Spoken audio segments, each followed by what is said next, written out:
ლაგოდეხში ვადაგასული პროდუქციის რეალიზაციის ფაქტზე ერთი პირი დააკავეს. ფინანსთა სამინისტროს საგამოძიებო სამსახურის ინფორმაციით, ბრალდებული 2025-2026 წლებში ყიდულობდა სხვადასხვა დასახელების ბრენდულ ვადაგასულ პროდუქტს, რომელიც უნდა გამოიყენებინა ცხოველების საკვებად.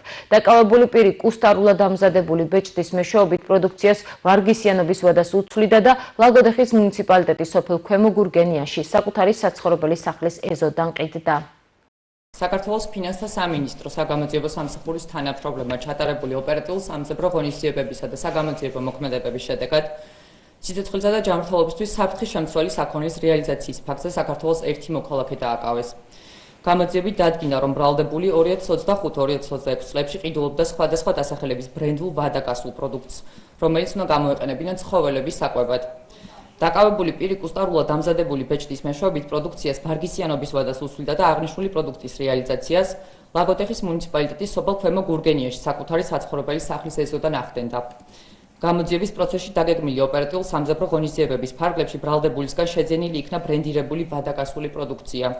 ჩხრეკის შედეგად ბრალდებული საცხოვრებელი სახლის ეზოში არსებული სასაწყობე ფართიდან და ავტომანქანიდან ამოღებულია დიდი ოდენობით სხვადასხვა დასახელების ბრენდული ვადაგასული პროდუქცია, ვარგისიანობის ვადის შესასრულად კუსტარულად ამზადებული ბეჭედი, ასევე ვადაგასული პროდუქციის რეალიზაციის შედეგად მიღებული ფულადი თანხა.